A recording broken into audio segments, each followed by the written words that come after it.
Galera, depois esse crime trágico, né, que tá em todas as páginas, tal, é bem triste essa situação. A gente vai falar agora de quem realmente tem autoridade para falar sobre isso, né? Porque a Gigi, ela apenas é uma blogueira, né? Apenas uma blogueira que fala sobre o assunto, não estuda, né? E a gente vai falar desse episódio lamentável, né? Um episódio que ficou muito feio, principalmente para Carla Albuquerque, né? Que a senhora, a gente já tem o senhor resposta definitiva, agora tem a senhora resposta definitiva, né? O farol da notícia. E a gente, infelizmente, acabou sendo surpreendidos, porque a gente tava. Eu acho que o dia do podcast, quando foi? Foi sexta? Foi sexta, vocês estavam ao vivo também. A gente tava ao vivo aqui, aí o André falando. Não, sexta a gente Não, a gente não tava ao vivo. Não, verdade. Não tava. O André ainda tinha falado que, pô, a Giovana vai lá no Vilela e tal. Eu falei, poxa, que legal, uma oportunidade, né? E aí depois eu tava em casa, aí o André me manda no WhatsApp. Você viu o que aconteceu no Vilela? Meio Reginalice, né? Isso é um clássico. Isso é um clássico aqui, né? Acho que mamãe tá assistindo. Beijo, mamãe. Beijo, papai. Você viu o que aconteceu? Você viu o que fizeram com a Giovana? Eu falei, meu Deus do céu, o que aconteceu? O que foi que aconteceu? E aí ele me mandou o podcast inteiro, 5 horas. E aí ele me passou o briefing, eu assistindo 2x pra tentar entender. E realmente, uma atitude extremamente indelicada, mal educada, antiprofissional, sem ética, né? E que reúne condições aí de uma pessoa que tem inveja da Gigi. Pra mim ficou muito claro. Claro que não assisti o episódio inteiro, mas também assisti um grande resumo pelo vídeo do Omar. O Omar deve estar aqui assistindo. Não sei se é o Omar ou se é a Omara, ou se são os dois que estão assistindo.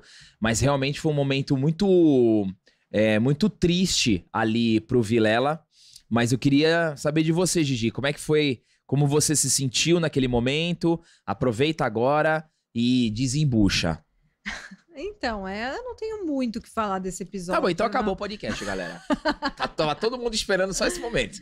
Não, vamos lá. É o seguinte, eu já entrevistei no meu canal, né? Ela veio aqui com muita boa vontade e até ouvi algumas pessoas especulando, será que aconteceu alguma coisa entre elas depois do podcast que a Giovana entrevistou a Carla? Não aconteceu nada depois do podcast aqui do Pandora Cast que eu entrevistei a Carla.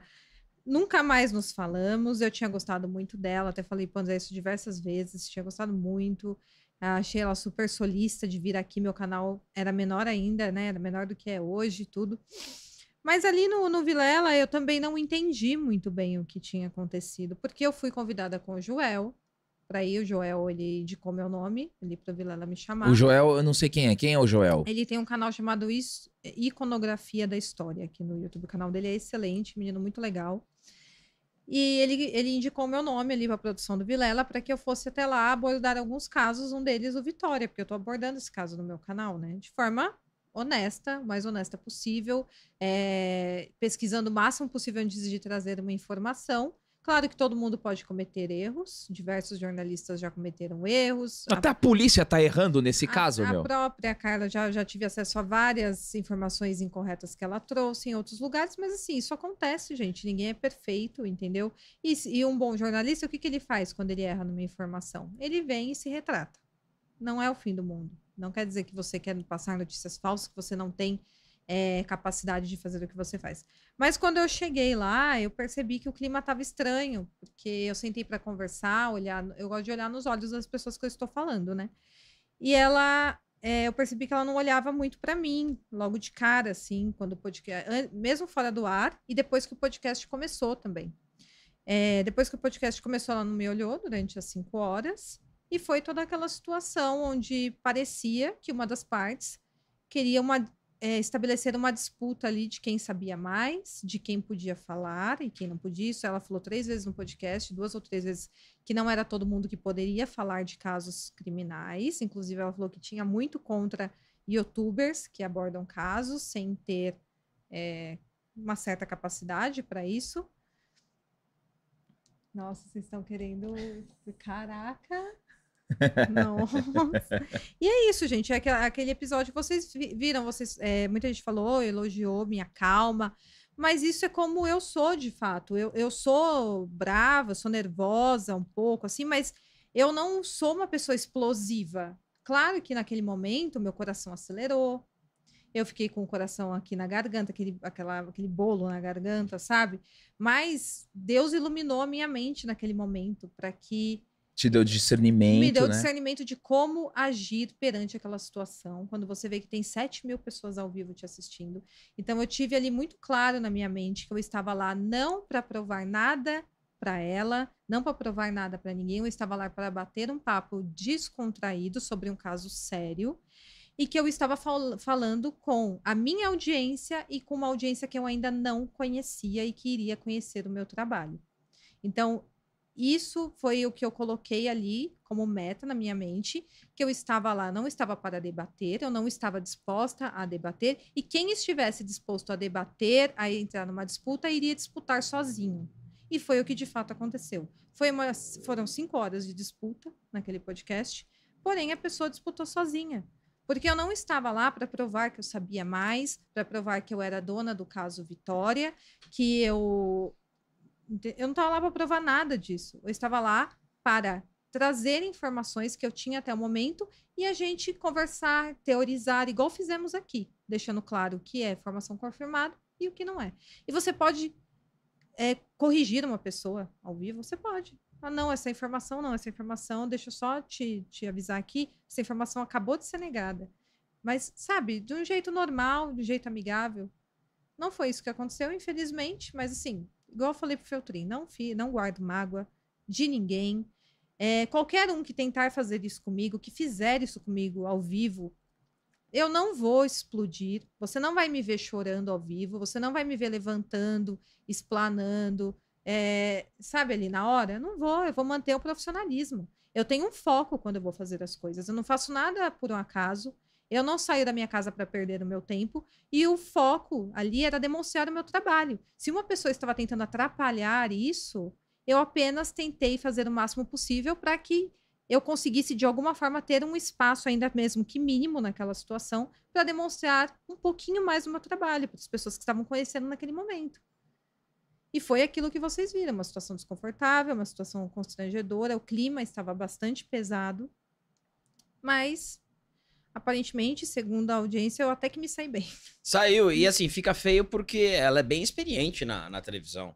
Bem experiente na televisão e você não tá muito, você tá agora se acostumando mais, né? Com os podcasts e a gente conversa lá, né? Lá, se você coloca uma pessoa que tá mais tempo, tem mais tempo de televisão ou de internet, essa pessoa, ela sabe se comunicar melhor, ela sabe se portar melhor com a câmera, ela tem a experiência. Claro. Agora, quando você coloca uma pessoa que não tem a mesma experiência e você tenta diminuir ela ao vivo, fica muito feio pra você. Fica muito feio pra você. É só você fazer um exemplo. Imagina a primeira vez que eu fui no Pânico ser entrevistado. Imagina o Emílio ficar me diminuindo. Pô, ele tem todo o tempo, experiência ali no programa, né? ou o Zuckerman ali. Então fica feio. E assim, é legal que o público percebeu. Eu acho que 99% do público percebeu. E foi legal. Foi legal porque a Giovana mandou mensagem pra mim. Tava ao vivo. Ela mandou mensagem enquanto ela tava ao vivo. Tava jogando o CS, tava destruindo lá no CS. Tava 10/0. Aí eu falei pra ela, segue a tua, deixa ela, segue a tua, porque... Mas se saiu muito bem, é uma coisa que... Eu acho que isso também foi o pior, né? Porque a Carla tem muito mais experiência de televisão, mais tempo, de jornalismo e tal. Aí fazer isso ao vivo no podcast, que era a primeira vez da Giovana indo lá, num podcast de grande expressão, que para mim é o melhor, né? Se você for comparar todos os podcasts que a gente tem, o do Vilela ainda é o melhor, que escuta todos os lados realmente. Então, assim, e era um objetivo da própria Giovana, ir no Vilela, falar, um dos meus sonhos é ir no Inteligência. É fogo, né? como é que é. Mas você vai voltar lá, né? Você vai voltar, você já marcou já. Sim, graças a Deus, a produção do Vilela, eles foram extremamente solícitos comigo, eles foram muito legais. Muita gente criticou o Vilela, mas quando você tá ao vivo, não é culpa do Vilela. Porque assim como eu não consigo controlar o que a pessoa vai falar, como a pessoa vai me tratar, eu também não consigo. O Vilela também não consegue. Como que ele vai controlar o convidado? E às vezes, quando a gente tá ao vivo ali, a gente não percebe muita coisa, Sim. né? Às vezes você fica na dúvida, né? Pô, será que tá acontecendo? Será às que vezes não ele tá jogando Candy Crush, nem percebe. Não, ele Grande é Vilela. ótimo. 6 horas, né, Vilela? Também, né? 5. Não, mas olha também a diferença da educação, né? Se a gente for pegar pelo lado da experiência, o Feltrin também é super experiente. Meu Deus. E quando ele tá do teu lado, ele te trata como igual. Olha a diferença. Não, o Feltrin é um cara fantástico. O Feltrin coloca 10 mil pessoas numa live. 10 mil pessoas numa live. Ele na casa dele. E ele vem aqui, e ele... Vocês trocando ideia, tipo, ele te trata totalmente como igual. É verdade. Né? Então, assim, aí é educação. Aí é realmente educação. E ainda também tiveram vários compilados, né?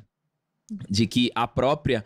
usava o que você falava, né, depois, pra usar como argumento. Foi, que eu falei do crime passional, né? Eu falei, pelo jeito que a Vitória foi encontrada, foi sugestionado logo no começo que era um crime passional. Então, a primeira hipótese foi crime passional. Hipótese. Eu não estava falando que era um crime passional, porque quando a gente não tem ainda o criminoso, você não consegue saber a motivação dele, porque a motivação está dentro do criminoso.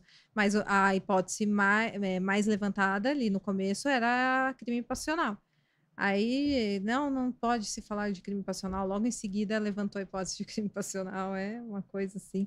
É lamentável, mas, igual eu falei, o Vilela ele não teve culpa. Não culpem o Vilela, não culpem a produção do programa deles. Eles são extremamente profissionais. Até porque ele deve ter pensado, ele e a produção, falou assim, não, eles já se conhecem, já foi no podcast da Giovana, tá tudo certo, tamo em casa. Exatamente. Seria mais ou menos é o que a gente vai fazer sexta. Traz o Carlão Giga aqui, aí do nada um tenta derrubar o outro. Aqui por exemplo, derrubar o Giga. Por exemplo, o Giga pode amar. Ô, Giga, a gente tem que pensar bem, tá? Por exemplo, o Giga pode amar a Branca de Neve. Pode. Ele pode amar a Branca de Neve, ele pode gostar da Branca de Neve e a gente começa a debater aqui sobre o Branca de Neve. Assim, ó, Giga, acho que você tem que avaliar melhor aí.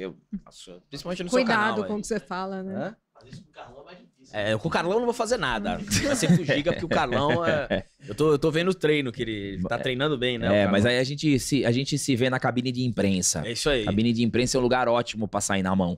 Ó, fazer uma rodadinha de superchat aqui que tivemos outros. A Simone TG mandou: amo muito vocês três, continuem causando. Tamo junto, Simone, você gosta, né? Tá ligado? Simone tá com a gente, é membro do canal já há mais de 5 anos. O canal nem existia, ela já era membro do canal. Excelente. O Andy do Flipper mandou: não tenho estômago pra conteúdo true crime, já tem desgraça demais no país, mas vi o vídeo do Omar. A vovó Mafalda quis cancelar e acabou enaltecendo. Excelente. E para fechar aqui, o Cleverson, nosso grande parceiro, patrocinador, principalmente para você aí que tá em busca aí de um imóvel, primeiro imóvel, né? Quer sair da casa da sogra? Chama o Cleverson, que é um grande parceiro nosso, consultor imobiliário, domina o mercado imobiliário, ele vai te ajudar. Ele mandou o seguinte: grande momento, família Alba, Gi, você foi fora da curva, teve muito profissionalismo e vejo que você ganhou muito com a sua postura. Nos comentários do podcast é nítido que as pessoas estavam ao seu lado. Minha esposa e eu amamos o trabalho de todos vocês. Com certeza. E eu tenho que agradecer a Deus também por essa situação, porque assim, foi Deus que me iluminou naquele momento. Eu clamei a Deus de verdade em pensamento, porque eu me vi numa situação inusitada que eu não estava preparada. Eu havia me preparado, igual eu me preparo sempre para contar casos criminais, eu sempre faço um roteirinho aqui, pessoal, ó. Eu faço um roteirinho, porque sempre tem informações que acabam fugindo da nossa mente, datas e etc. Eu havia me preparado para contar o caso e falar bastante, mas Eu não fui preparada para debater, e se eu soubesse que iria ter uma disputa, eu iria do mesmo jeito, mas provavelmente já estaria mais preparada. Naquele momento, eu clamei a Deus, falei, Senhor, vai na minha frente, o que tiver que acontecer, vai acontecer, porque eu não sabia como aquilo estava sendo digerido pela audiência, se de fato eles iriam comprar aquela narrativa de que eu era apenas uma menina que estava perdendo meu tempo ali. E não, ali é a extensão. Toda vez que a gente vai no podcast, é a extensão do nosso trabalho, é uma forma de divulgação do nosso trabalho, mais pessoas vão te conhecer.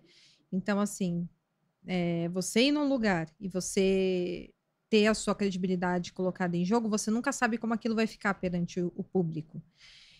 E então eu pedi para Deus, falei, eu não vou conseguir provavelmente impor aqui como que é meu trabalho, porque eu estou num podcast, muitas pessoas não me conhecem, mas vai na minha frente e no final deu tudo certo. Graças a Deus. Então, tem que agradecer a Deus por esse momento.